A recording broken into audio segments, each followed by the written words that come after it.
Hello hello শুনতে পাচ্ছি sir, শুনতে পাচ্ছি। স্যার ওকে জি, তাহলে আমরা মূল আলোচনা চলে যাই। ঠিক আছে,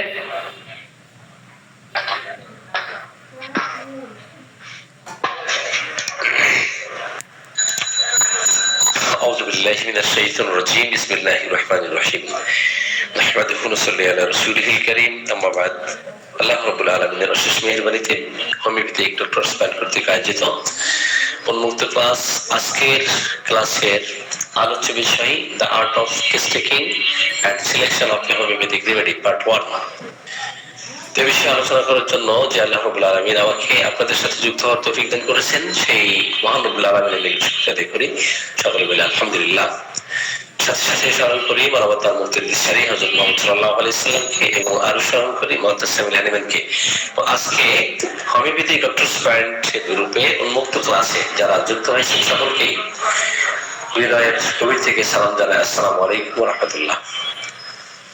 আশা করি আপনারা সকলেই ভালো আছেন, আল্লাহর অশেষ কৃপায় আলহামদুলিল্লাহ আমিও এক প্রকার ভালো আছি। আজকের যে টপিক, এটা যারা প্র্যাকটিস করতেছেন তো তাদের জন্য তো অবশ্যই তাৎপর্যপূর্ণ একটি টপিক, এবং যারা স্টুডেন্ট আছেন কিভাবে আপনারা একজন পেশেন্ট আসলে তার থেকে লক্ষণগুলো কালেক্ট করবেন। তো কেস চেকিং এর আসলে উদ্দেশ্যটা কি, আমরা কেন কেস চেকিং করবো, আমাকে আপনারা ক্লিয়ার শুনতে পাচ্ছেন কিনা একটু বলবেন। আপনারা কি ক্লিয়ার শুনতে পাচ্ছেন আমাকে? জি স্যার, শোনা যাচ্ছে। জি স্যার, শুনতে পাচ্ছি। জি, তো কেস চেকিং এর উদ্দেশ্যটা কি? কেস চেকিং এর উদ্দেশ্য অনেকগুলো। এট ফার্স্ট আপনাকে যে বিষয়ে জ্ঞান অর্জন করতে হবে, আপনারা মিউট রাখুন প্লিজ, আপনারা প্রত্যেকেই মিউট রাখবেন। এখন যদি আমি আপনাদের প্রত্যেককে এইভাবে মিউট করি আর আলোচনা করি, এক্ষেত্রে আলোচনার বিঘ্নতার সৃষ্টি হবে, প্রতিবন্ধকতার সৃষ্টি হবে। আপনার মিউট আনমিউটের বিষয়ে একটু লক্ষ্য রাখবেন প্লিজ। জি, কাম টু দ্য পয়েন্ট। তো আমরা বলতেছিলাম যে কেস টেকিং এর উদ্দেশ্য কি। উদ্দেশ্য অনেকগুলোই আছে এখানে। এট ফার্স্ট একজন হোমিওপ্যাথিক চিকিৎসক হিসেবে যে বিষয়ের উপর গুরুত্ব দিতে হবে সেটা হচ্ছে নলেজ অফ দ্য ডিজিজ, ডিজিজের জ্ঞান। যদিও 3 নম্বর সূত্রে মুতাসিমুল হানিমান এই বিষয়ে আলোচনা করেছেন। তো রোগের জ্ঞান না থাকলে আপনি কিন্তু ভালোভাবে কেস চেকিং করতে পারবেন না। রোগের জ্ঞান অবশ্যই আপনাকে থাকতে হবে। আক্রান্ত কি কারণে আক্রান্ত, এই রোগের পিছনে কি কজেশন ছিল সেগুলো জানতে হবে, তাই না? ইটিওলজিক্যাল যে সাইড হতে পারে, এক্সাইটিং কোনো কজ হতে পারে, ফান্ডামেন্টাল কোনো কজ। তাহলে রোগ বিষয়ের জ্ঞান অবশ্যই আমাদের থাকতে হবে। আপনাদের খাতা কলম থাকলে অবশ্যই আপনারা একটু লিপিবদ্ধ করে রাখবেন, ঠিক আছে? এরপরে আমরা যে বিষয়ে জ্ঞান রাখবো সেটা কি, যখন আমরা একটা মেডিসিন হোমিওপ্যাথিতে সিলেকশন করব, তো এই সিলেকশন করার ক্ষেত্রে মেডিসিন সিলেকশন করার ক্ষেত্রে টোটালিটি অফ সিমটমস কে বেশি প্রাধান্য দিব। কি করব? টোটালিটি অফ সিমটমস, লক্ষণ সমষ্টি। এখন লক্ষণ সমষ্টি বলতে আমরা আসলে কি বুঝি? কেস টেকিং এর যে উদ্দেশ্য, প্রথম যে পয়েন্ট উল্লেখ করেছি, নেক্সট পয়েন্ট হচ্ছে যে একটা সঠিক মেডিসিন, সুনির্বাচিত মেডিসিন আমরা যখন সিলেকশন করতে চাইব, তখন লক্ষণ সমষ্টিকে বেশি গুরুত্ব গুরুত্ব দিতে হবে। এর মধ্য থেকে সবচেয়ে বেশি গুরুত্বপূর্ণ যেগুলো সেগুলো লাল কালি দিয়ে মার্ক করতে হবে।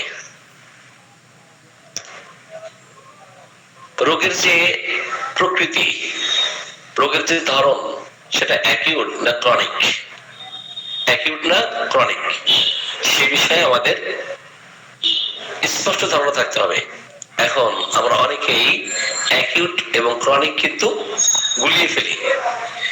এই রোগ আদৌ আরোগ্যযোগ্য অথবা এটা অনারোগ্যযোগ্য, এটা কিউরেবল অর ইনকিউরেবল, এটা আরোগ্য হবে কিনা।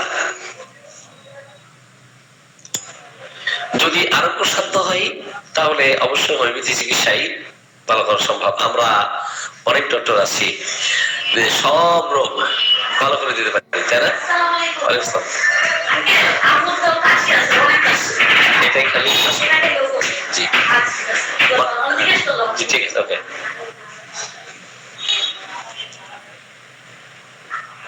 জি, তাহলে কোনটা আরোগ্যযোগ্য এবং কোনটা অনারোগ্যযোগ্য,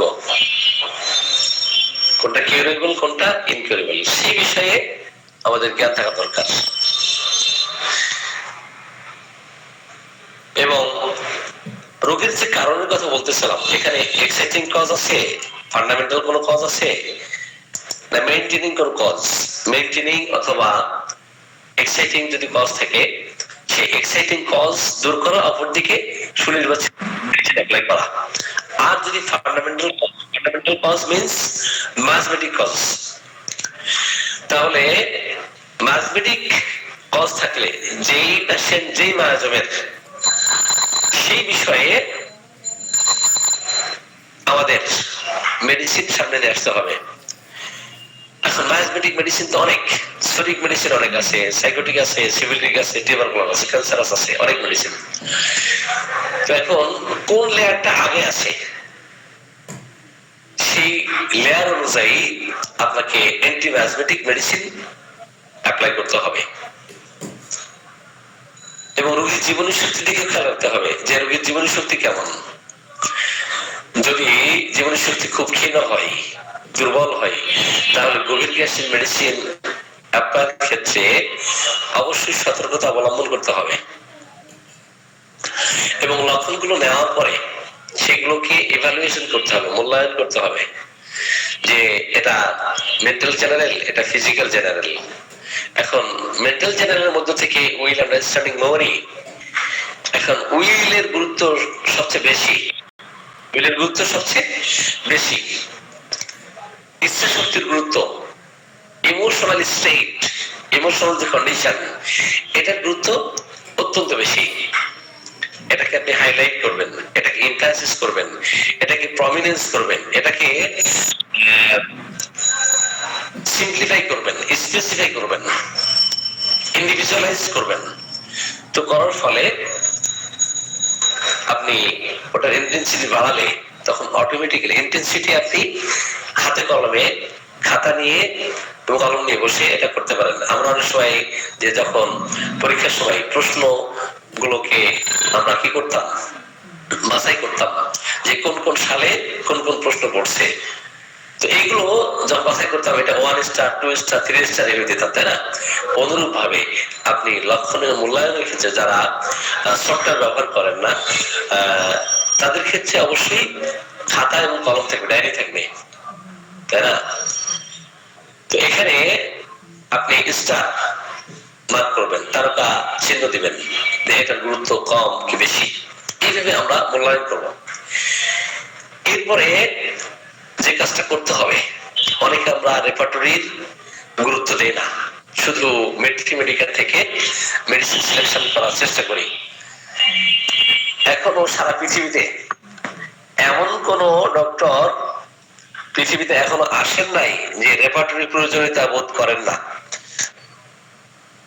মুআত্তাসিম হ্যানিম্যান নিজেই রেপার্টরি প্রয়োজনীয়তা বোধ করেছিলেন 1805 সালে। দ্য ফ্র্যাগমেন্টেড ইউনিভার্স নামক যে বিশাল একটা বই, 4000 পৃষ্ঠা ব্যাপী লেখা, এটা উনি ব্যবহার করতেন। এরপরে ডক্টর কেন্ট এটাকে আরো বেশি সুন্দরভাবে অ্যালফাবেটিক্যালি এগুলো সাজিয়েছেন। বনি হোসেনের রেপার্টরিকে মহাত্মা স্যামুয়েল হ্যানিম্যান ভূয়সী প্রশংসা করেছেন যে না, তার রেপার্টরি অনেক সুন্দর। যাই হোক, তাহলে পৃথিবীতে যারা বিখ্যাত ডক্টর, খ্যাতনামা ডক্টর, ওনারও কিন্তু রেপার্টরি ব্যবহার করেছেন। আজকে হোমিওপ্যাথিতে আমরা ডক্টর ভিতরকার স্যারের নাম শুনেছি, ওনারও কিন্তু একটা রেপার্টরি আছে। তো ভিতরকার রেপার্টরি, ভিতরকার এক্সপার্ট সিস্টেম, এগুলো যারা আপনারা সফটওয়্যার ব্যবহার করেন, এক্সপার্ট সিস্টেম ব্যবহার করলে এটার যে এত মজা পাওয়া যায় মেডিসিন সিলেকশন করার ক্ষেত্রে, যারা এক্সপার্ট সিস্টেম ব্যবহার করেছেন বুঝতে পারবেন এটা কিভাবে ব্যবহার করতে হয়। আপনারা যারা নিয়মিত আমাদের ক্লাসগুলোতে যুক্ত থাকেন, বিশেষ করে স্কিল ডেভেলপমেন্টের 3 দিন ক্লাস হয়, এই ক্লাসে যারা আছেন, তো আমরা রেপার্টরি সেখানে শেখাই। তো অ্যাডভান্স লেভেলের যারা, তারা এক ধরনের রেপার্টরি বুঝছেন, যারা প্রাইমারি লেভেলের এরা এক ধরনের রেপার্টরি বুঝছেন, যারা সেকেন্ডারি লেভেলের তারা আরেক ধরনের রেপার্টরি বুঝছেন। এই জন্য আমাদের প্রাইমারি টু অ্যাডভান্স লেভেলে যেতে হবে। এনিওয়ে, তাহলে রেপার্টরাইজেশন আপনাকে করতে হবে, যে সমস্ত লক্ষণগুলো নিচ্ছি, নেওয়ার পরে এটাকে রেপার্টরাইজেশন করতে হবে। তাহলে এই যে কেস টেকিং এর যে উদ্দেশ্য, এটা খুবই গুরুত্বপূর্ণ। এখন এই উদ্দেশ্য যদি আপনার ব্যাহত হয় কোন একটা, তাহলে দেখবেন আপনি সঠিক মেডিসিনের দিকে যেতে পারতেছেন না, যেতে পারতেছেন না। এবং রোগীকে প্রগনোসিস করতে হয়, ভাবিফল বলতে হয়, রোগীকে কি করতে হয়, প্রগনোসিস করতে হয়। এগুলো আমরা আলোচনা করলাম যে রেপার্টরি কেস টেকিং এর উদ্দেশ্য। এখন এই উদ্দেশ্য সাধন করতে হলে, বাস্তবে রূপ দিতে হলে এগুলোর গুরুত্ব প্রদান করতে হবে। অনেকে আছেন, শুধু আমাদের কাছে না, ডক্টর হ্যানিম্যান থেকে শুরু করে, ডক্টর কেন্ট থেকে শুরু করে, ন্যাশ, ফ্যারিংটন যারা আছেন, তাদের কাছেও কিন্তু অনেক সময় চিরকুট এনে দেওয়া হতো যে ডক্টর সাহেব, আমার ছেলের তো মাথা ব্যথা, তো সেই সাথে জ্বর আছে, আপনি একটা হোমিওপ্যাথিক ওষুধ দেন। তো এই 2-4 কথা চিরকুটে এনে লিখে দিলে কি মেডিসিন দেওয়া যায়? মেডিসিন দেওয়া যায় নাকি? কি আপনারা শুনতে পাচ্ছেন আমাকে? দেওয়া যায় না। 2-4 কথার উপর ভিত্তি করে মেডিসিন হয় না। অ্যালোপ্যাথিতে রোগ ভিত্তিক যেমন মেডিসিন আছে, স্পেসিফিক মেডিসিন আছে, তো আমাদের হোমিওপ্যাথিতে কিন্তু স্পেসিফিক এইভাবে ডিজিজের উপরে স্পেসিফিক মেডিসিন আপনি পাবেন না। যখন এই লক্ষণগুলোকে আমরা বৈশিষ্ট্যপূর্ণ লক্ষণে পরিণত করব, ওই লক্ষণের মূল্যায়ন করতে পারবো, তখন টোটাল সিম্পটম আমার সামনে আসবে। যেমন এক পা বিশিষ্ট একটা মানুষ হয় না, এক পা বিশিষ্ট একটা মানুষ হয় নাকি? হয় না। তো একটা মানুষের আপনি পিকচার অঙ্কন করবেন, ছবি অঙ্কন করবেন, তো এই ক্ষেত্রে তার নাক লাগবে, এই ক্ষেত্রে তার চোখ লাগবে, মাথা লাগবে, যা যা আছে সবই লাগবে। এখন দেখা গেল বিশেষ একটা সাইন আছে, কি আছে? বিশেষ একটা সাইন, যে কোথাও একটা তিল আছে অথবা আসিল আছে, হয়তোবা যিনি এই ছবি অঙ্কন করতেছেন, কোন আর্টিস্ট তুলি দিয়ে, তার তুলির মাধ্যমে ওই আসিলটাকে, ওই তিলটাকে সুন্দর করে ফুটিয়ে তুলতে পারেন নাই, তাই না? এটা হলো অদক্ষতা, অযোগ্যতা। হুবহু যেমন ছবি সেমন নিয়ে আসছে, কিন্তু বিশেষ বিশেষ সাইন এটা নিয়ে আসতে পারে নাই, তাই না? তাহলে এখানে অদক্ষতা, অযোগ্যতা কারণে দেখবেন যে তার এই তিলটা তার সৌন্দর্য বর্ধন করছে, তাই না? এবং বিশ্বায়িত করতেছে, এই সাইনটা তাকে বিশ্বায়িত করতেছে, এটা গুরুত্ব বেশি। আমি এটা এই জন্য বলতেছি, যখন আমরা লক্ষণ নেই, বিশেষ বিশেষ লক্ষণ যখন আমরা রোগীর থেকে পাই, যেটা অসাধারণ, অস্বাভাবিক, অর্থাৎ রুলস বলতে পারি আমরা। কি বলতে পারি? রুলস, আর UPS, rare, uncommon, peculiar, striking and singular symptom যখন আমরা দেখব, টোটাল লক্ষণ নেওয়ার পরে এগুলোকে যখন আমরা মূল্যায়ন করব, তখন বোঝা যাবে এটা অমুকের ছবি। রোগের সাথে এবং রোগীর সাথে আমরা সিমিলার করব। তাহলে দু এক কথার উপরে কিন্তু এইভাবে স্পেসিফিক মেডিসিন দেওয়ার কোনো সুযোগ নাই। আছে? সুযোগ নাই। এই ক্ষেত্রে টোটাল হিস্ট্রি নিতে হবে। তো আমরা প্রথমে যেটা বলেছি যে কেস চেকিং এর উদ্দেশ্য, কেস চেকিং এর উদ্দেশ্য কি? এখন প্রথমে আসলে আপনি কি করবেন? পেশেন্ট আপনার কাছে আসলে এট ফার্স্ট আপনার করণীয় কি? করণীয় হচ্ছে তার নাম আপনি লিপিবদ্ধ করবেন। তার নাম লিপিবদ্ধ করবেন, তার ঠিকানা নেবেন, তার বয়স এবং তার পেশা, সে বিবাহিত অবিবাহিত এবং কত বছর বয়সে সে বিয়ে করেছে, অল্প বয়সে অথবা মধ্য বয়সে অথবা আরো অনেক বয়স হওয়ার পরে। সবাইকে মানুষ করার কারণে, তাদেরকে কারণে হয়তো ভাই বোন অনেকগুলো আছে, এখন বড় ভাই ভাই বোনদেরকে গড়ে তুলতে গিয়ে দেখা গেছে বয়স হয়ে গেছে 40-50, তাই না? তার মানে এই যে তার সংগ্রামী জীবন, তার যে স্ট্রাগল লাইফ, এটা কিন্তু আপনার জানতে হবে। এখন এই 40 বছর পরে গিয়ে যে বিয়ে করলো বা 50 বছরে, 40 বছরে, 45 বছরে বিয়ে করলো, তাহলে যৌবন আসার পরে আসলে তার বায়োলজিক্যাল যে ডিমান্ড, এটা কিভাবে সে ফুলফিল করছে? তার বায়োলজিক্যাল যে ডিজায়ার, এটা কিভাবে ফুলফিল করছে? সে ম্যাস্টারবেশনের মাধ্যমে করছে, সমকামিতায় লিপ্ত ছিল, অথবা অবৈধ কোনো সম্পর্ক ছিল কিনা? এগুলো যখন আপনি ইতিহাসে নিয়ে আসবেন, তখন মেডিসিন কিন্তু বেশি উঠবে। সাপোজ এমন কোন একজন রোগী আপনার কাছে আসছেন, যেই পেশায় নিয়োজিত ওই পেশা কেন্দ্রিক তার ডিজিজ ডেভেলপ করতেছে, যেই পেশায় নিয়োজিত ওই পেশা কেন্দ্রিক তার ডিজিজ ডেভেলপ করতেছে, বিকশিত হচ্ছে। এখন যে রঙের কারখানায় কাজ করে, যে তোলার কারখানায় কাজ করে, যে ওকালতি করে, যে মাস্টারি করে, যে ইঞ্জিনিয়ার হিসেবে কাজ করে, এখন এক একজনের পেশার ধরন এক এক রকম। যে কুলি মজুর শ্রমিক, যে জেলে, যে মাছ ধরে, এখন অথবা সারাদিন তাকে মাছ বেচতে হয়, পানির মধ্যে থাকতে হয়। এই জন্য অকুপেশন কিন্তু খুব গুরুত্বপূর্ণ বিষয়। আর কোন পেশায় নিয়োজিত, ওই পেশা কেন্দ্রিক তার ডিজিজ কিভাবে ডেভেলপ করতেছে, এই পেশায় আসার আগে তার কি কি রোগ হয়েছিল, এগুলো অবশ্যই জানা দরকার। এনিওয়ে, তাহলে অকুপেশন কিন্তু খুব গুরুত্বপূর্ণ বিষয়। তাহলে বিয়ে বিষয়ে আমরা বলেছি যে বিয়ে কত বছর বয়সে বিয়ে করছে। এখন যে ব্যক্তি নিজের জীবন যৌবনকে রিপুর সাথে যুদ্ধ করে, মনুষ্যের সাথে যুদ্ধ করে সে 40 বছর পর্যন্ত, 45 বছর বয়স পর্যন্ত হয়তো সে বিয়ে শাদী করতেছে না, তার মানে কি বারবার তার বায়োলজিক্যাল যে ডিমান্ড, এটা সাপ্রেসড হচ্ছে, সেক্সুয়াল ডিজায়ার সাপ্রেসড হচ্ছে। তো সাপ্রেসড হওয়ার পরে দেহ এবং মনে মানে অসংখ্য অস্বাভাবিক কিছু লক্ষণ দেখা দিতে পারে। সেই ক্ষেত্রে আপনাকে চিন্তা করতে হবে যে বায়োলজিক্যাল যে ডিমান্ড ছিল, এটা সাপ্রেস হওয়ার ফলে তার সমস্যা ক্রিয়েট করছে, তাই না?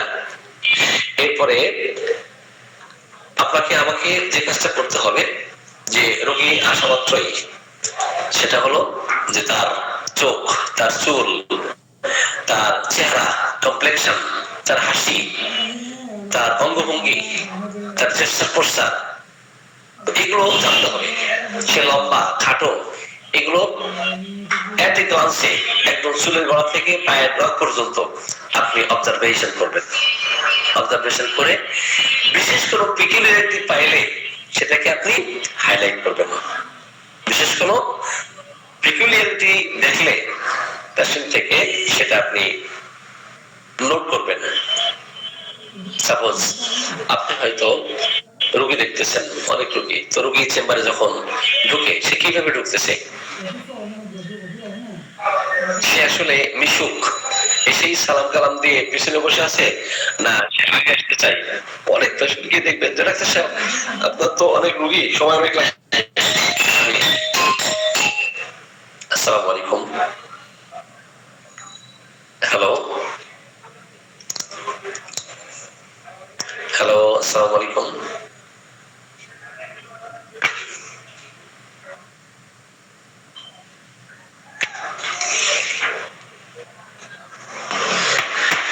জি হ্যাঁ, কি বলতেছিলাম? ফোন আসলে সমস্যা। হ্যাঁ, আমরা কোন বিষয়ে আলোচনা করতেছিলাম বলেন না?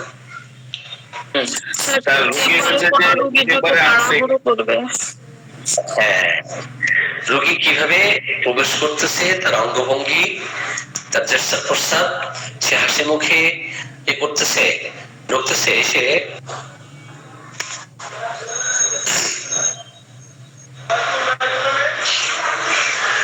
এবং পেছনে বসতেছে। অনেকেই ধৈর্যহীন হয়ে যায় যে এত রোগী আমি এখন দেখাবো না। অথবা যারা সাইকোটিক পেশেন্ট, আমাকে শুনতে পাচ্ছেন? বারবার বিভিন্ন জায়গা থেকে কল আসছে, আসলে আলোচনা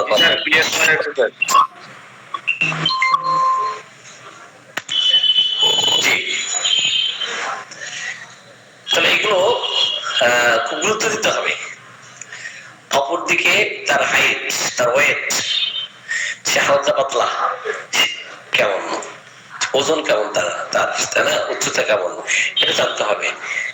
বংশগত হিস্ট্রি, প্যাটার্নাল আর ম্যাটার্নাল সাইডে কে কোন রোগে কত বছর বয়সে মারা গেছে, এটা জানতে হবে। Father side, mother side, paternal maternal, পিতৃকুল মাতৃকুল এর হিস্ট্রি জানতে হবে যে কে কোন রোগে মারা গেছে, তাদের বংশগত তাদের বংশগত যে রোগ,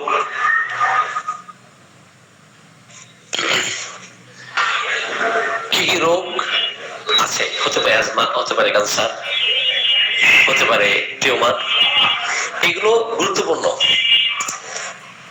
এগুলো হিস্ট্রিতে জানতে হবে। জানার পরে বিশেষ বিশেষ রোগ থাকলে সেই বিশেষ বিশেষ রোগের গুরুত্ব প্রদান করতে হবে। এখন ফ্যামিলি হিস্ট্রিতে কার কি রোগ আছে, ওই রোগ অনুযায়ী তার রোগগুলো ডেভেলপ করছে কিনা, যিনি পেশেন্ট হিসেবে আপনার চেম্বারে আসছেন, এবং ফ্যামিলিতে কার কি রোগ আছে, এটা কি গুরুত্বপূর্ণ না? এখন যদি কারো থাকে ডায়াবেটিস, বংশানুক্রমিকভাবে ডায়াবেটিস হওয়ার প্রবণতা থাকবে, থাকবে না? তো কেউ যদি অ্যালকোহল পান করে, তাদের সন্তানদের উপরে প্রভাব পড়বে। যদি বংশে কারো অ্যানিমিয়া থাকে, পরবর্তী জেনারেশনে যারা আসবে তাদেরও রক্তশূন্যতা, রক্ত স্বল্পতা দেখা দেওয়ার সম্ভাবনা থাকবে। যদি কেউ স্ট্রোক করে, দেখবেন যে এদের বংশে অধিকাংশ স্ট্রোক করতেছে। তার মানে কি, এটা গুরুত্ব বেশি। ফ্যামিলি হিস্ট্রি খুব গুরুত্বপূর্ণ, খুব গুরুত্বপূর্ণ, এগুলো আপনারা গুরুত্ব প্রদান করবেন। যদি কারো একজিমা থাকে, বংশে কারো যদি একজিমা থাকে, পরবর্তীতে যারা আসবে তাদেরও একজিমা হওয়ার সম্ভাবনা থাকে। বংশে যদি কারো গনোরিয়া থাকে, তাহলে এই গনোরিয়াকে তথাকথিত আরোগ্যের নামে যদি সাপ্রেস করা হয়, সেই ক্ষেত্রে সন্তানদের উপরে এটা প্রভাব পড়বে, নিশ্চিত পড়বে। অ্যালোপ্যাথিতে চিকিৎসা করালে এটার প্রভাব পড়বেই।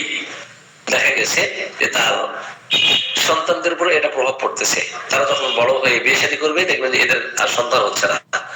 আপনারা জরিপ করে দেখবেন যে গণরে আক্রান্ত ব্যক্তির সন্তানদের পরবর্তী জেনারেশন যারা আসে, এদের সন্তান হওয়ার সম্ভাবনা কম থাকে, অথবা তাদের শরীরে টিউমার আছে। আমি সম্ভবত আজকে নারায়ণগঞ্জে একজন রোগী দেখলাম। তো রোগী দেখার সময় উনি বললেন যে ডাক্তার সাহেব, আমার অন্ডকোষে পাশে একটা ফ্লোরা টাইপের হয়েছিল, এটা পুজ হয়ে গলে গেছিল, এরপরে ওটা শক্ত হয়ে আছে, আমি ওটা দেখাম না। কারণ আপনি যখন সরাসরি দেখবেন আসলে এটা ফোড়া না টিউমার কন্ডাইলোমাটা আসলে কি, যখনই ওইটা আমি দেখছি তখন আমার কাছে মনে হয়েছে যে এই ব্যক্তি করোনা আক্রান্ত ছিল।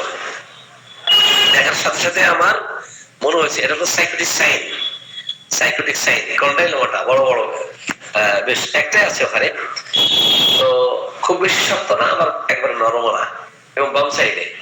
তো আমি ডক্টর ইউনুস ভাইকে বাইরে বের করে দিলাম যে ভাই আপনি একটু বাইরে যান, আমি পার্সোনালি ওর সাথে একটু কথা বলবো।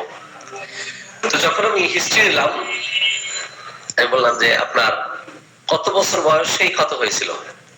উনি বললেন 22 বছর বয়সে। 22 বছর বয়সে। তো এই ক্ষতটা কিভাবে ভালো করলেন এবং প্রস্রাবদাতে পুজ, রক্ত জ্বালা পোড়া এগুলো দেখা দিয়েছিল কিনা? বলছে জি দেখা দিয়েছিল। তো এটা টোটকা চিকিৎসা দিয়ে ভালো করে। এরপরে দেখা গেছে ওইটা সাইকোটিক সাইন, কন্ডাইলোমাটা এটা আছে। আমি বললাম আপনার স্ত্রীর কখন টিউমার হয়েছে, বিয়ের আগে টিউমার হয়েছে না বিয়ের পরে টিউমার হয়েছে? তো বললো বিয়ের পরে টিউমার হয়েছে। তার মানে কি এই ব্যক্তি ফিজিক্যাল রিলেশন করছে যে মেয়ের সাথে, তো একজন মেয়ের সাথে না একাধিক নারীর সাথে সে ফিজিক্যাল রিলেশন করছে, করাতে দেখা গেছে ওখানে সেক্সুয়ালি ট্রান্সমিটেড যে ডিজিজ গনোরিয়া বা সিফিলিস হওয়ার যে প্রবণতা সেটা তার মধ্যে আসছে। এখন অ্যালোপ্যাথিক চিকিৎসায় সেটা ভালো করছে, কিন্তু তার ভিতরে এটা চাপা দেওয়া হয়েছে। এটা কি হয়েছে? চাপা দেওয়া হয়েছে। আবার এটাকে যদি অপসারণ করা হতো, অপারেশনের মাধ্যমে রিমুভ করা হতো, তাহলে এটা আরো জটিল অবস্থা তৈরি হতো। তিনি আসছেন আমার কাছে, আমি বললাম যে আপনি বা আপনার স্ত্রী উভয় চিকিৎসা না করলে আপনি এই রোগ থেকে নিষ্কৃতি পাবেন না, তো আপনার স্ত্রীও নিষ্কৃতি পাবেন না। উনি বললেন আমার স্ত্রী তো টিউমার হয়েছিল, ওটা অপারেশন করেছি, এবং জারাইতে সিস্ট হয়েছিল সেটা অপারেশন করেছি, টিউমার হয়েছিল সেটা অপারেশন করেছি। তারপর দেখেন এই যে পুরুষ আক্রান্ত, এটা তথাকথিত আরোগ্যের নামে অ্যালোপ্যাথিক চিকিৎসায় সাপ্রেস করে তাকে জটিলতা তৈরি হয়েছে।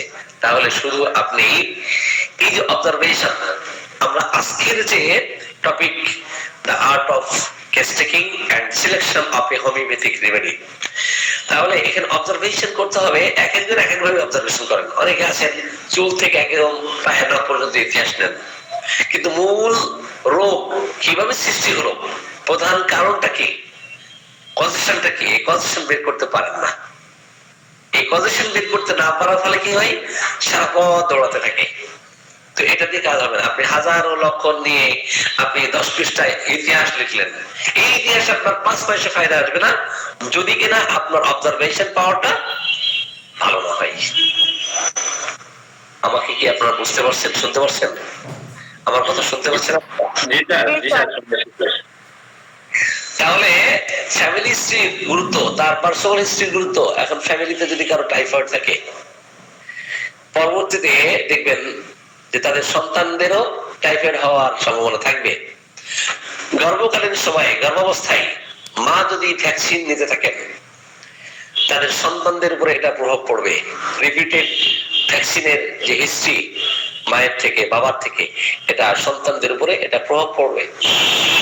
যদি সিফিলিস হয়ে থাকে বংশীকারও, বংশ পরম্পরায় ইনহেরিটেন্সে, দেখবেন তাদেরও সিফিলিস হওয়ার টেন্ডেন্সি থাকবে। আমি গতকাল সিফিলিসের একজন রোগী দেখেছি, সেটা আমি শেয়ার করবো।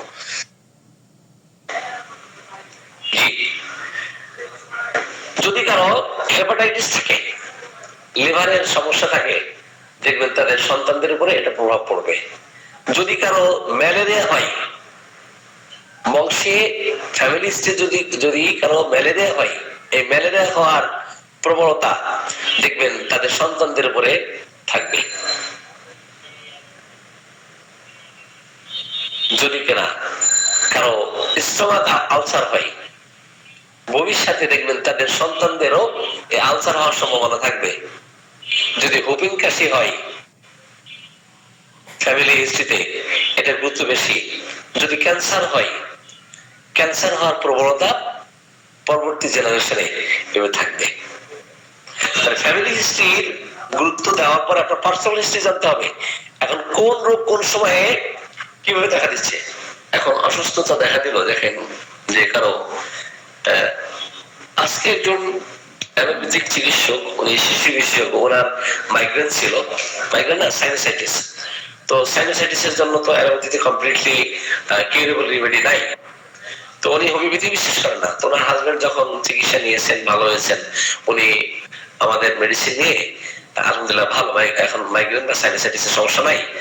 তো এর মধ্যে উনি কনসেপ্ট করছিলেন, তো এটা অ্যাবর্শন হয়ে গেছে। তিনি বললেন যে ডক্টর সাহেব, এটা তো আমার হ্যাবিচুয়াল অ্যাবর্শন, এটা হয়।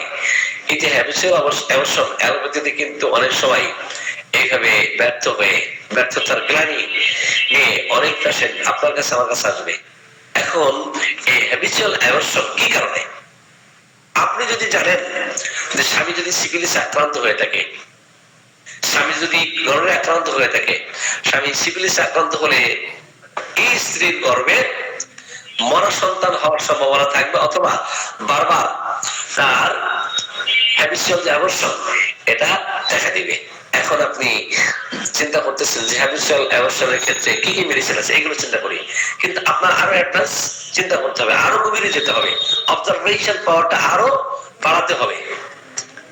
আপনি জানবেন যে তার বংশানুক্রমিক কেন সিফিলিস কার কাছ ছিল এবং কিভাবে ভালো হয়েছিল, এই অনুযায়ী আপনাকে চিকিৎসা দিতে হবে।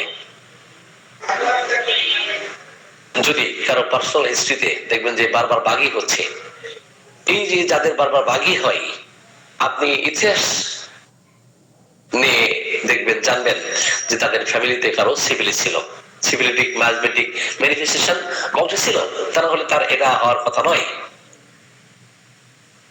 যদি কিনা পার্সোনাল হিস্ট্রিতে দেখি বারবার সে ব্রঙ্কাইটিস সাফার করতেছে, রিকারেন্ট ব্রঙ্কাইটিস, রিলাপ্সিং অফ ব্রঙ্কাইটিস, তাহলে দেখবেন তার বংশে গনোরিয়ার ইতিহাস আছে কিনা, অথবা বংশে তার ব্রঙ্কাইটিসের হিস্ট্রি আছে কিনা।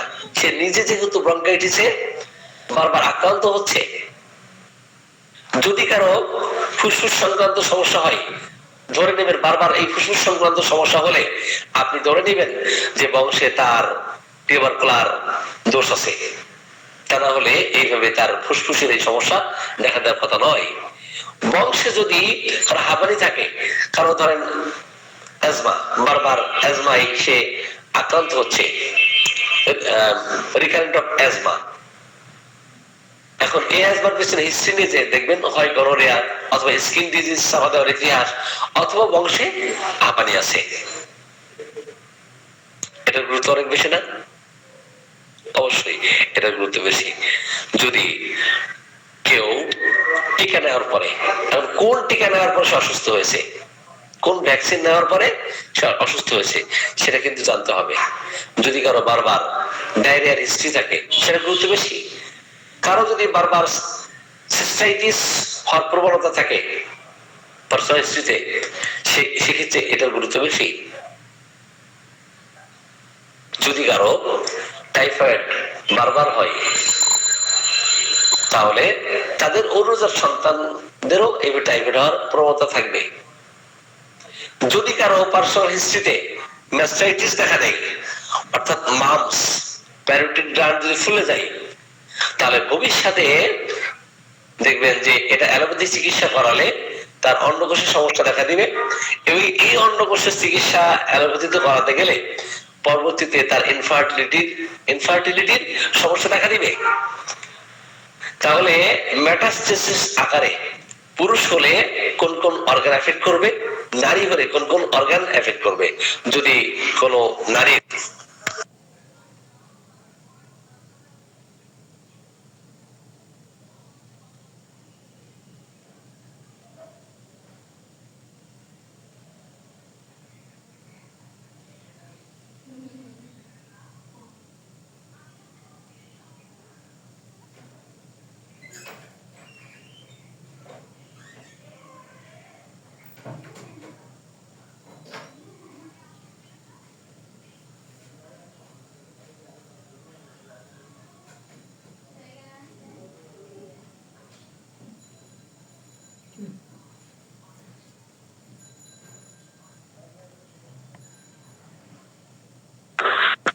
আমাকে শুনতে পাচ্ছেন? জি স্যার। ওই যে পেশেন্ট বারবার ফোন দিচ্ছেন, তো ওর বাচ্চা অসুস্থ। যাই হোক, তো আমরা কি বলতেছিলাম? পার্সোনাল হিস্ট্রির কথা বলতেছিলাম। যদি কোন রোগী দেখবেন যে পার্সোনাল হিস্ট্রিতে অত্যধিক অ্যান্টিবায়োটিক ইউজ করছে, এখন অ্যান্টিবায়োটিক ইউজ করার পর সে দুর্বল হয়ে গেছে, বারবার যারা অ্যান্টিবায়োটিক অ্যাপ্লাই করে এবং দুর্বল হয়ে যায়, একটা মাত্র মেডিসিন পাবেন কার্বোভেজ, এই ক্ষেত্রে অসাধারণ কার্যকরী মেডিসিন।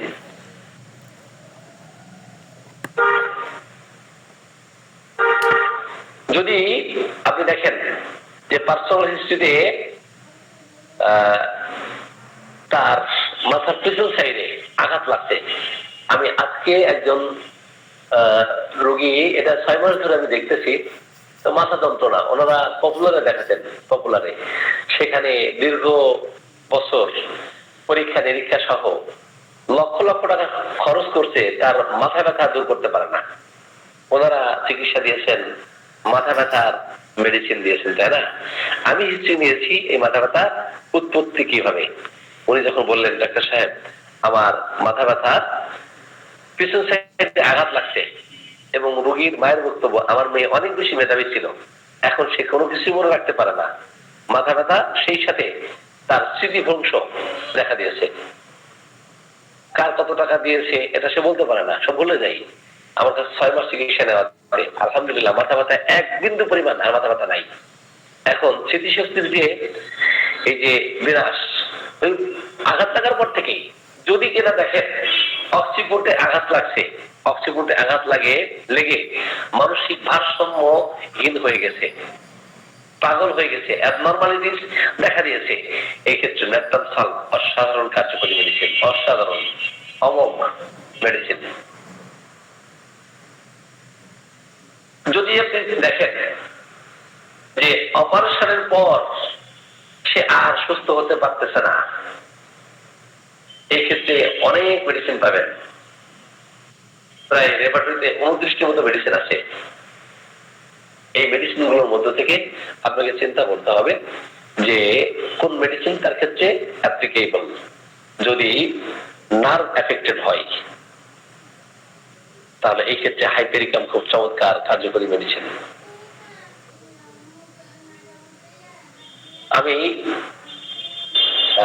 মামসের কথা বলতেছিলাম, তো নারী হলে মামস যদি অ্যালোপ্যাথিক চিকিৎসা নিয়ে ভালো হয় তাহলে ওইটা মেটাস্টেসিস আকারে পরবর্তীতে তার ব্রেস্টের সমস্যা তৈরি হবে, হতে পারে সেটা ম্যাস্টাইটিস, হতে পারে তার স্টোনের টিউমার, ব্রেস্ট টিউমার, এবং এই ম্যাস্টাইটিস অথবা এই ব্রেস্ট টিউমার অ্যালোপ্যাথিক চিকিৎসায় অপারেশনের মাধ্যমে এটা রিমুভ করা হলো, পরবর্তীতে তার জরায়ু সংক্রান্ত সমস্যা দেখা দিবে। এখন কোন রোগের পরে কোন রোগ দেখা দেয়, কমপ্লিকেশন কি হয়, এটা অবজারভেশনে যদি না জানতে পারেন তাহলে আপনি সঠিক মেডিসিন এদিকে যেতে পারবেন না। সম্মানিত চিকিৎসকবৃন্দ, আমরা যদি পার্সোনাল হিস্ট্রিতে এই ধরনের লক্ষণগুলি দেখি, ফ্যামিলি হিস্ট্রিতে এই ধরনের লক্ষণগুলি দেখি, তাহলে সেটা গুরুত্ব দিতে হবে। যদি কারো টিউবারকুলোসিসের হিস্ট্রি থাকে তাদের সন্তানদের উপরে এটা প্রভাব পড়বে।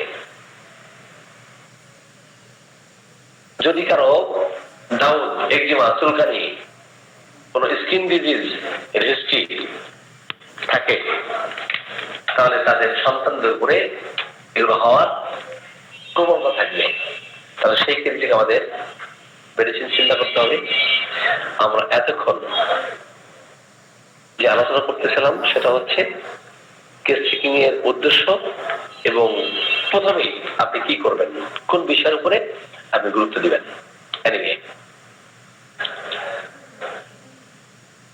এরপরে আপনার আর কি করতে হবে, আপনি এখন মেডিসিন সিলেকশন করলেন, মেডিসিন সিলেকশন করার পরে দেখা গেছে আপনি অথবা আমি অথবা অন্য যে কেউ XYZ, রহিম, করিম, সেলিম, যাই বলি, তো লাস্ট মেডিসিন তার কি ছিল, লাস্ট ট্রিটমেন্ট তার কি ছিল, অ্যালোপ্যাথিক অথবা হোমিওপ্যাথিক, এটা জানা দরকার। এবং কোন কোন মেডিসিন গুলো অ্যাপ্লাই করা হয়েছে, কখন কোন মেডিসিন গুলো অ্যাপ্লাই করা হয়েছে, এবং সেই মেডিসিন অ্যাপ্লাইয়ের পরে পরবর্তীতে তার কি কি জটিলতা তৈরি হয়েছে সেগুলো ইমপ্রুভ করতে হবে। কোন লক্ষণগুলো চাপা পড়ছে, কোন লক্ষণগুলো চলে গেছে, কোনগুলো সাবসাইড হয়েছে, কোন লক্ষণগুলো নতুন করে দেখা দিয়েছে, এগুলো নোট করতে হবে। এখন নতুন লক্ষণ দেখা দিলে তখন আপনাকে চিন্তা করতে হবে যে নতুন লক্ষণ কেন দেখা দিল। যদি হেরিংস ল অফ কিউর অনুযায়ী রোগী আরোগ্য হয় বা এই রোগ লক্ষণগুলো ফিরে আসে, তখন আপনাকে কি সিদ্ধান্ত নিতে হবে এটা জানতে হবে। আদারওয়াইজ আপনি মেডিসিন দিয়ে রোগীকে কমপ্লিটলি আরোগ্য করতে পারবেন না। এখন কেসিং এর যে স্টেজ গুলো, ফার্স্ট অবজারভেশনে কি করবেন, এরপরে সেকেন্ড স্টেজে আপনি কি করবেন, থার্ড স্টেজে কি করবেন, ফোর্থ স্টেজে আপনি সেক্ষেত্রে কি করবেন। কেসিং এর যে স্টেজ গুলো আছে এগুলো আপনি জানতে হবে। ফার্স্ট স্টেজ হচ্ছে আপনার অবজারভেশন। ফার্স্ট স্টেজ কি, আপনার অবজারভেশন। কে কিভাবে লক্ষণ বর্ণনা করতেছে, চোখ কান খোলা রাখতে হবে, বাস পাখির মতো দৃষ্টি রাখতে হবে না। ডাক্তার ইবনে সিনার মতে একজন ডক্টরের 5টা বৈশিষ্ট্য থাকতে হবে। কয়টা বৈশিষ্ট্য থাকতে হবে? 5টা। কি কি সে বলতে পারবেন? ডাক্তার ইবনে সিনার মতে একজন ডক্টরের 5টা বৈশিষ্ট্য থাকতে হবে। কি কি জানেন আপনারা? বলতে পারবেন কেউ? স্যার, রোগ সম্পর্কে জ্ঞান, ওষুধ সম্পর্কে জ্ঞান। না, ওটা না। ইবনে সিনার ক্ষেত্রে যে রোগী পর্যবেক্ষণ করার ক্ষেত্রে 5টা অবজারভেশন থাকতে হবে। আপনার বাস পাখির মধ্যে দৃষ্টি থাকতে হবে। কিসের মধ্যে দৃষ্টি? বাস পাখি কিন্তু অনেক দূর থেকে তার লক্ষ্য বস্তুর দিকে সে যদি আঘাত আনে, ওখান থেকে কিন্তু সে ফিরবে না, তার লক্ষ্য হাসিল হবে। বাস পাখির দৃষ্টি এত তীক্ষ্ণ, ঠিক আছে, অনেক দূর থেকে সে টার্গেট করছে, সেই টার্গেট সে ফুলফিল করবেই। ক্লিয়ার? আসি নাম্বার 1। নাম্বার 2 হচ্ছে মাতৃসুলভ আচরণ থাকতে হবে। মাতৃসুলভ আচরণ। সন্তান যেমন বিরক্ত করে, কান্নাকাটি করে, ক্যান করে, মা কিন্তু সহনশীলতা পরিচয় দেয়, মা ধৈর্যের পরিচয় দেয়, তাই না? এই সহনশীলতা, সহিষ্ণুতা, ধৈর্যের পরিচয় দিতে হবে। ইমপ্যাশেন্ট হওয়া যাবে না। এজ এ ডক্টর হিসাবে প্যাশেন্ট ইমপ্যাশেন্ট হয়, রোগী ধৈর্যহীন হয়, কিন্তু আপনাকে ধৈর্যশীল হতে হবে, মাতৃসুলভ আচরণ করতে হবে। একজন মা তার সন্তানের সাথে যে আচরণটা করে, একজন ডক্টর হিসেবে আমাদের উচিত পেশেন্টের সাথে সেই ধরনের আচরণ করা। 2টা কথা বলেছি, তাই না? একটা হচ্ছে বাস পাখির মতো দৃষ্টি, মাতৃসুলভ আচরণ। সিংহের মতো হৃদয় থাকতে হবে। কিসের মতো হৃদয়? সিংহের মতো হৃদয়। সিংহের হৃদয় কিন্তু বিশাল বড় হৃদয়ের অধিকারী, তাই না? ভয় পায় না কিসে? কারণ ভয় পায় না, প্রচন্ড সাহস। 3টা বলেছি, আর 2টা কি? আরেকটা হচ্ছে সাপের নাই বিজ্ঞতা। সাপ কিন্তু অত্যন্ত চালাক। যারা দেখবেন যে সাপুড়ে, এরা সাপ ধরার সময় বিভিন্ন কলা কৌশল করে সাপ ধরে, তাই না? সাপ কিন্তু খুব চালাক। তাহলে 4টা বৈশিষ্ট্য। একটা হচ্ছে সিংহের মতো, বাস পাখির মতো দৃষ্টি, মাতৃসুলভ আচরণ,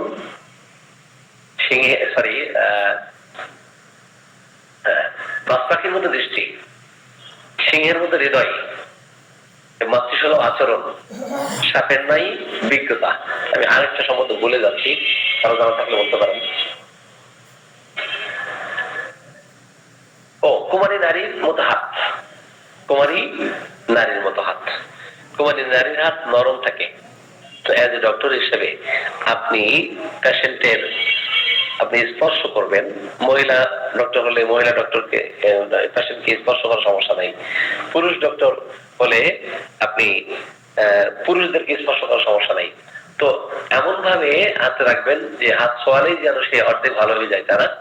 তো কুমারী নারীর মতো হাত, অর্থাৎ নরম হাতের কথা এখানে বলা হয়েছে। এই বৈশিষ্ট্য একজন ডক্টরের থাকতে হবে। তাহলে আমরা ফার্স্ট অবজারভেশনের কথা বলতেছি, এবং সেকেন্ড স্টেজ কি, তার যে কমপ্লেইন, তার যে অসুস্থতা, তার যে রোগ, এটা ভালোভাবে শ্রবণ করা। এটা কি করবে? সে ভালোভাবে শুনবে। আপনি রোগীও দেখতেছেন, আবার অন্যমনস্ক হয়ে যাচ্ছেন। আপনি রোগীও দেখতেছেন, বই পড়তেছেন। আপনি রোগীও দেখতেছেন, দোকানদারিও করতেছেন। রোগী লক্ষণও বলতেছে। আপনি অনেক হোমিও ডক্টর দেখবেন যে মুদি খানার দোকানদারি করে, তো ওষুধও দু একটা রাখে, তারা রেখে এইভাবে তারাই করে। নো, এটা করার সুযোগ নাই। সেকেন্ড স্টেজে আপনাকে রোগীর যে অসুস্থতার যে বর্ণনা, এটা ভালোভাবে আপনার শ্রবণ করতে হবে, তাই না? এরপরে আপনার ক্লিনিক্যাল এক্সামিনেশন, অথবা তার প্রশ্ন করার ক্ষেত্রে থার্ড স্টেজ যেটা, সেটা কোশ্চেন ব্যবহার করা। কেন, কোথায়, কিভাবে, কখন, তাই না? কোশ্চেন এর মাধ্যমে তার কাছ থেকে ইলাবোরেটলি অনেক কিছু জানা। লিডিং কোশ্চেন না করা, এমন কোন কোশ্চেন করা যাবে না রোগী হা অথবা তা বলে।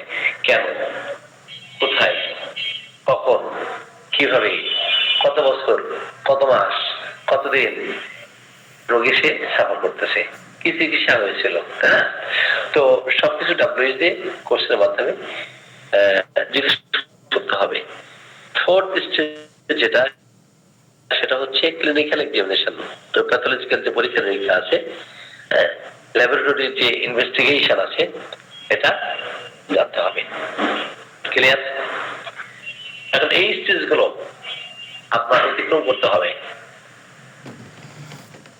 এরপরে আর কি করবেন? এখন রোগ যদি ক্রনিক হয়, ক্রনিকের হিস্ট্রি একরকম হবে। রোগ যদি অ্যাকিউট হয়, অ্যাকিউটের হিস্ট্রি আরেক রকম হবে।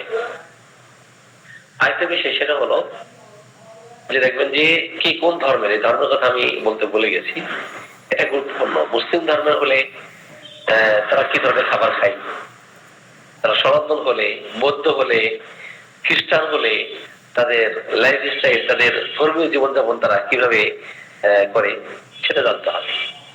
ঠিক আছে? এগুলোর গুরুত্ব অনেক বেশি দিতে হবে। আর মায়াজমের কথা তো আগেই বলেছি যে বংশে যদি সাইকোটিক মায়াজম থাকে, তো রোগীর ক্ষেত্রে কোন মায়াজম আছে সেটা জানতে হবে। অন্যান্য কি কি মায়াজম আছে সেটা জেনে চিকিৎসা দিতে হবে। ওকে? এবং মানুষের লক্ষণগুলোর মধ্যে আমাদের ইমোশনাল স্টেটকে বেশি গুরুত্ব প্রদান করতে হবে। যেমন উইল, আন্ডারস্ট্যান্ডিং, মেমরি, যেমন ইচ্ছা শক্তির গুরুত্ব অনেক বেশি। আমার রাগ হলে যদি আমি মারতে না পারি, আমি কি কাঁপতে থাকি, তাই না? এটার গুরুত্ব অনেক বেশি। রাগ হলে আমি ছুরি বসিয়ে দিই, এটা গুরুত্ব। রোগ যেটাই হোক সেটা আমরা জানতে হবে। কিন্তু এই যে উইল, হাসি, কান্না, বেদনা, সুখ, দুঃখ, এগুলো কিন্তু উইল, তাই না? অনেকে অল্পতে হাসে, অনেকে জোরে হাসে, জোরে কথা বলে, অনেকে আস্তে আস্তে কথা বলে। তাহলে তার এক্সপ্রেশন কেমন, এটা জানতে হবে। তাহলে উইল, আন্ডারস্ট্যান্ডিং বলতে তার ইন্টেলেকচুয়ালিটি, তার বুদ্ধিভিত্তিক সংক্রান্ত যে বিষয়, এগুলো জানতে হবে। এরপরে স্মৃতিশক্তি সংক্রান্ত বিষয় জানা দরকার। স্মৃতিশক্তি কেমন এবং কতদিন ধরে স্মৃতি ধ্বংস হয়ে গেছে সেটা জানা দরকার।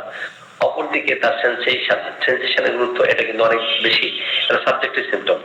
এখন রোগী যখন রোগ বর্ণনা করতে থাকে, আপনি সাবজেক্টিভ এবং অবজেক্টিভ কোনটা বেশি গুরুত্ব দিবেন? অবশ্যই সাবজেক্টিভ সিম্পটমকে গুরুত্ব দিবেন। সেন্সেশন এটা রোগী বুঝে, একমাত্র রোগী সাবজেক্টিভ সিম্পটম যেটা, সেটা আপনার ফিজিক্যাল জেনারেল সেন্সেশন হতে পারে অথবা মেন্টাল জেনারেল সেন্সেশন হতে পারে, তাই না? তো ফিজিক্যাল জেনারেল সেন্সেশন কেমন এবং মেন্টাল জেনারেল সেন্সেশন কেমন সেটা আমাদের জানা দরকার। তো সেন্সেশনের বিষয়ে A to Z আপনি কোশ্চেন করবেন, যেমন ব্যথা বেদনার ক্ষেত্রে ফিজিক্যাল জেনারেলে, তো যেমন পেইন হচ্ছে একজ্যাক্ট লোকেশন কোথায়, বলে আমার মাথায় ব্যথা, তো মাথা ব্যথাটা একটা সম্পূর্ণ মাথা, কিন্তু মাথার কোন অঙ্গে কোন জায়গায় এটা গুরুত্ব। হাতে ব্যথা, তো হাতের কোন জায়গায় এবং ব্যথার অনুভূতি কেমন, টেনে ধরা ব্যথা, ছেড়ে ফেলা ব্যথা। এবং আমরা 6টা একটা পূর্ণাঙ্গ লক্ষণকে 6টা ভাগে ভাগ করতে পারি। পূর্ণাঙ্গ লক্ষণের মধ্যে 6টা বৈশিষ্ট্য থাকে। কয়টা বৈশিষ্ট্য থাকে? পূর্ণাঙ্গ লক্ষণের মধ্যে 6টা বৈশিষ্ট্য থাকে। কি কি? কজেশন, লোকেশন, সেন্সেশন, তাই না? Causation, location, character or nature, এরপর সেন্সেশন, মডালিটিস। কটা হলো? কজেশন,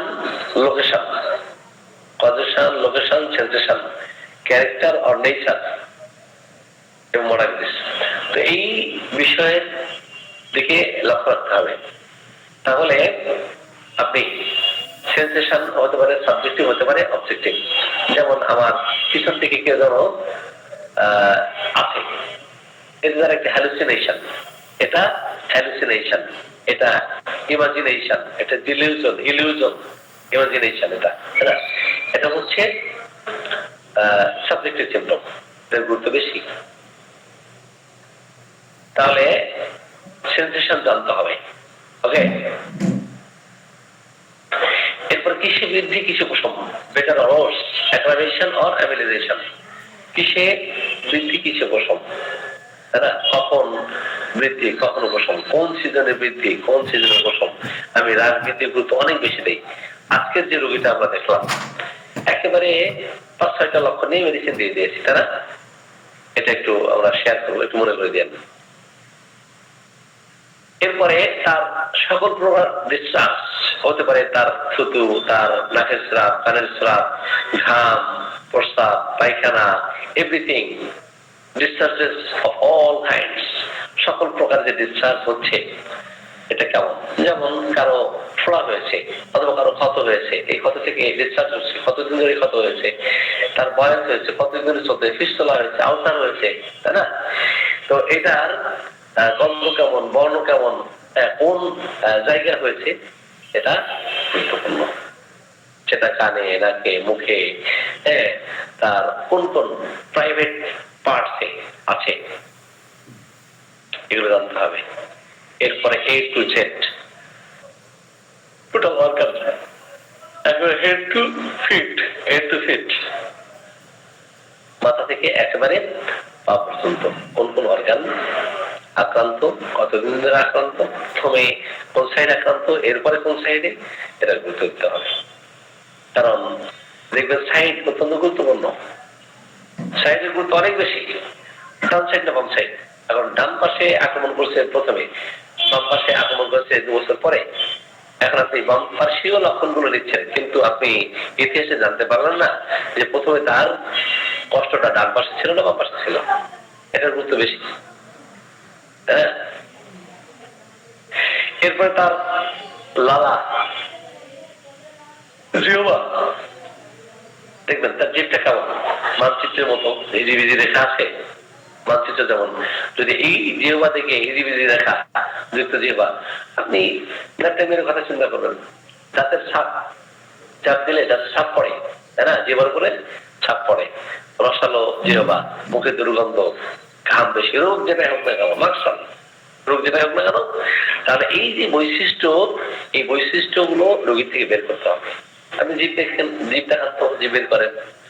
জিভ শুষ্ক, জিভ শুকিয়ে আছে, ঠোঁট শুকিয়ে আছে, তো পানি পান করে না। জিভ শুকিয়ে আছে, ঠোঁট শুকিয়ে আছে, বাট পানি পান করে না। আপনি দু একটা লক্ষণ নেন, কাতরতা, গরম কাতর, শীত কাতর, রোগী বলে গরম কাতর, আমি ফ্যান ছাড়া থাকতে পারি না, মুক্ত বাতাস গেলে আমি ভালো ফিল করি, শান্তশিষ্ট অন্নভদ্র, রোগ যেন হোক আলহামদুলিল্লাহ। এই জন্য প্রত্যেকটা মেডিসিনের বৈশিষ্ট্যপূর্ণ লক্ষণ আপনাকে জানতে হবে, তারপর আপনি মেডিসিন সিলেকশন সঠিক করতে পারবেন। ওকে, তো এরপরে আপনার খাদ্যাভ্যাস, খাবার, আহার এবং পানীয়। তো কেউ গরম খাবার পছন্দ করে, কেউ অল্প গরম পছন্দ করে, কেউ বেশি গরম পছন্দ করে, কেউ পানি ঠান্ডা পছন্দ করে, কেউ গরম পছন্দ করে, কেউ পানি খুব বেশি গরম পছন্দ করে, কেউ অল্প গরম পছন্দ করে। তাহলে এইগুলোর মধ্যে থেকে বিশেষায়িত করতে হবে কে কোনটা ডিজায়ার করে,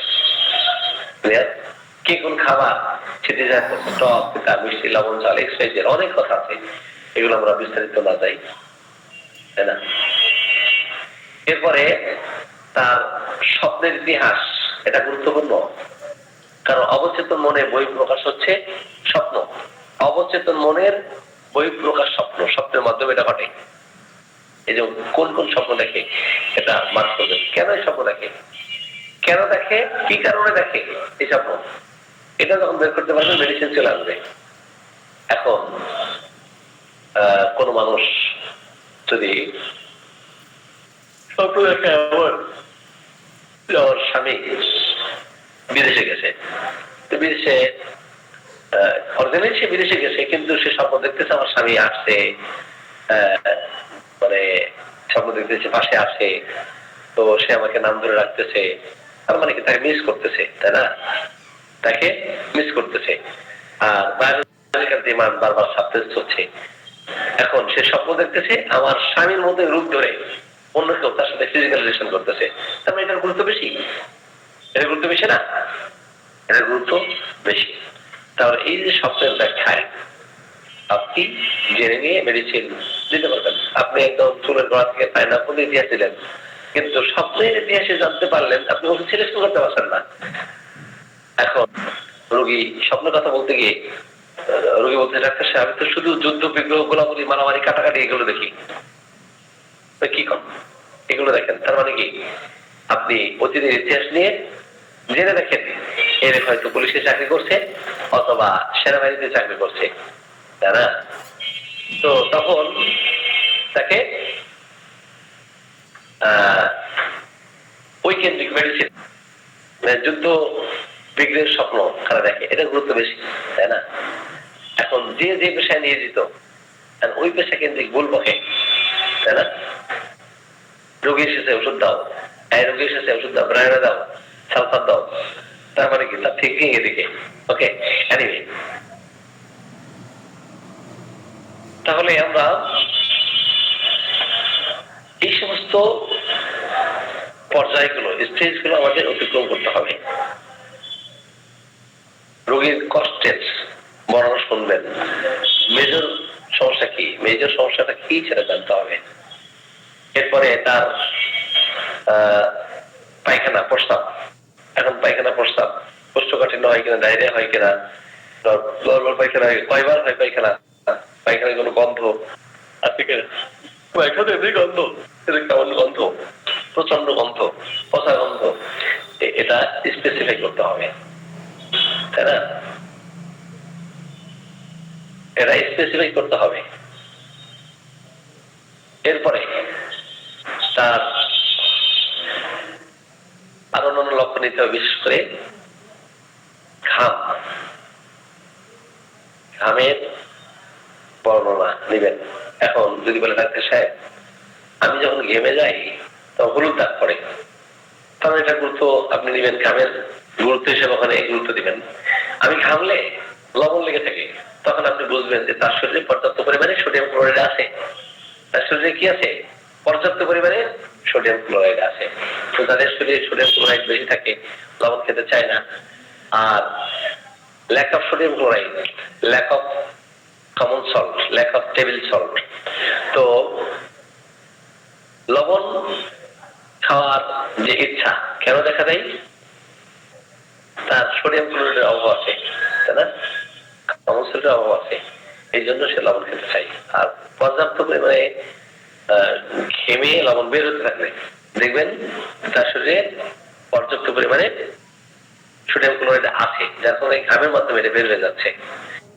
এটার সমতা রক্ষা করবে কিন্তু নেট্রামিয়র, তাই না? বেশি হলেও স্বাভাবিক পর্যায়ে নিয়ে আসবে, আবার কম হলেও সেটাকে স্বাভাবিক পর্যায়ে নিয়ে আসবে। কোথাও কোন জায়গায় আঘাত লেগেছে কিনা, সেটা মাথায়, পায়ে, হাতে, হ্যাঁ, কোন অর্গানে আঘাত লেগেছে, এই আঘাত লাগার পর থেকে সে সুস্থ হচ্ছে না, এটা গুরুত্ব বেশি। যেমন আমি একটা হিস্ট্রি বলি, ডিপ টিস্যুতে ইনজুরি হলো, এখন ডিপ টিস্যুতে ইনজুরি হওয়ার পরে দেখা গেছে ভালো হচ্ছে না, আপনি অবশ্যই বেলিস স্যারকে আপনি চিন্তা করবেন এবং তার ব্লিডিং এর হিস্ট্রি নেবেন, পুরুষ হোক নারী হোক। কোথাও কেটে গেছে, কেটে গেলে অনেকের অল্প পরিমাণে রক্ত বের হয়, অনেকের বেশি পরিমাণে বের হয়, তাই না? তো এটা কেন বের হচ্ছে বেশি, একজনের কম একজনের বেশি, কেন? আপনি কারণ উদ্ঘাটন করেন। অনেকের ঋতুস্রাব সংক্রান্ত যে বিষয় মহিলাদের ক্ষেত্রে, তো ব্লিডিং অনেকে 2 দিন থাকে, অনেকে 5 দিন থাকে, অনেকের শুরু হলে বন্ধ হতে চায় না, এর গুরুত্ব বেশি। রোগীর শরীরে কোন কোন জায়গায় বিশেষ বিশেষ সাইন আছে, কি ধরনের সাইন আছে, ঠোঁট কাটা আছে, এখন ঠোঁট কাটা আপনি দেখে বুঝতে পারবেন এটা সিভিলিটিক, এটা সিভিলিটিক, তাই না? এটা গুরুত্ব দিয়ে আপনাকে সামনে অগ্রসর হতে হবে। স্কিন ডিজিজ অতীতে ছিল কিনা, কিভাবে ভালো হয়েছিল, অধিকাংশ দেখবেন স্কিন ডিজিজের অপচিকিৎসা করালে ভয়ঙ্কর ভয়ঙ্কর ডিজিজ দেখা দেয়, এটা কিভাবে ভালো হয়েছিল সেটা ফিরিয়ে আনতে হবে। ওকে, এইভাবে আপনার ঘুম এবং স্বপ্নের কথা বলেছি। ঘুম, অনেকে বলবে যে আমার ঘুম 3টার পরে ছাড়া ঘুম আসে না, বলে আমি মানে সমাত্র ঘুম চলে আসে, তাই না? এরপরে আরো বিশেষ বিশেষ গুরুত্ব দিতে হবে বায়োলজিক্যাল যে ডিমান্ডের কথা। অনেকেই দেখবেন নারী পুরুষ এমন আছে যে স্বামী ভালো লাগে না, স্ত্রী হিসাবে স্বামীর স্ত্রী ভালো লাগে না, 1 বছর 2 বছর তাদের সাথে রিলেশন নাই, ফিজিক্যাল রিলেশন নাই, এক বিছানায় শয়ন করে না। তার মানে কি? তার মানে ওরা অসুস্থ। ওরা কি অসুস্থ? একজনের বায়োলজিক্যাল ডিমান্ড এক এক রকম, সেটার উপর ভিত্তি করে মেডিসিন আসবে, তাই না? সম্মানিত চিকিৎসক বৃন্দ, এরপরে ফিমেল জেনেটিলিয়া এবং মেল জেনেটিলিয়া, এটা নিশ্চিত জানতে হবে, ঠিক আছে? এ টু জেড নিতে হবে। এটা অনেক কথা আছে এখানে। এই সমস্ত হিস্ট্রি নেওয়ার পরে আপনি মেডিসিন সঠিক সিলেকশন করতে পারবেন। এবং আবহাওয়া, ওয়েদার চেঞ্জ হলে দেখবেন অনেক রোগী বলবে যে ডাক্তার সাহেব আবহাওয়া চেঞ্জ হলে আমরা অসুস্থ হয়ে যাই, আবহাওয়া চেঞ্জ হলে আমি অসুস্থ হয়ে যাই। এটার গুরুত্ব বেশি। রোগ কখন হচ্ছে, কিভাবে হচ্ছে, কোন সিজন হচ্ছে। ও প্রত্যেক বর্ষায় অসুস্থ হয়, প্রত্যেক শীতে অসুস্থ হয়, তাই না? প্রত্যেক গরমকালে সামার সিজনে অসুস্থ হয়, এবং প্রত্যেক রোগীর কনস্টিটিউশন জানা দরকার। কি জানা দরকার? কনস্টিটিউশন, কে কোন কনস্টিটিউশনের, তাই না? কে কোন কনস্টিটিউশনের। এখন সে যদি হয় শরীর কনস্টিটিউশনের, তাহলে তার ক্ষেত্রে কি কি রোগ হওয়ার প্রবণতা থাকবে সেটা আপনাকে জানতে হবে, তাই না? যদি সে সাইকোটিক হয়, তাহলে সাইকোটিক কনস্টিটিউশনের হলে কি কি রোগ তার ক্ষেত্রে ডেভেলপ করতে পারে সেটা জানতে হবে। যদি সে টিউবারকুলার হয়, তাহলে টিউবারকুলার কি কি মেডিসিন আছে সেটা জানা দরকার। এই ধরনের আপনার মার্কেট ল্যাবরেটরিতে টোটাল একটা কনস্টিটিউশন একটা চ্যাপ্টার আছে, ওই চ্যাপ্টার গুলো দেখবেন, ঠিক আছে? কে কোন কনস্টিটিউশন আছে, তাই না? সম্মানিত চিকিৎসক বৃন্দ, অনেক রাত হয়ে গেছে, আমরা আজকের আলোচনা এখানে শেষ করছি। আসসালামু আলাইকুম ওয়া রাহমাতুল্লাহ। কখন যে 11টা বেজে গেছে আমি তো বুঝতে পারি নাই। জি স্যার, অনেক ভালো লাগছে স্যার। একটা স্ট্যাকিং এ আপনি একটা কম্প্রিহেনসিভ ধারণা দিয়ে দিয়েছেন। যদিও স্যার অনেকটা সেকশন হওয়ার প্রয়োজন ছিল, কারণ প্রত্যেকটা ক্ষেত্রেই পার্সোনাল হিস্ট্রি, ব্যক্তিগত পার্সোনাল হিস্ট্রি, এই হিস্ট্রি, ফ্যামিলি হিস্ট্রি, স্যার এক একটা ইয়েতে যদি এক একদিন ক্লাস হইতো তাহলে আরো গভীরভাবে জ্ঞান অর্জন করা যেত স্যার। জি জি। তো আপনারা বুঝছেন কিনা? আচ্ছা আলোচনা কি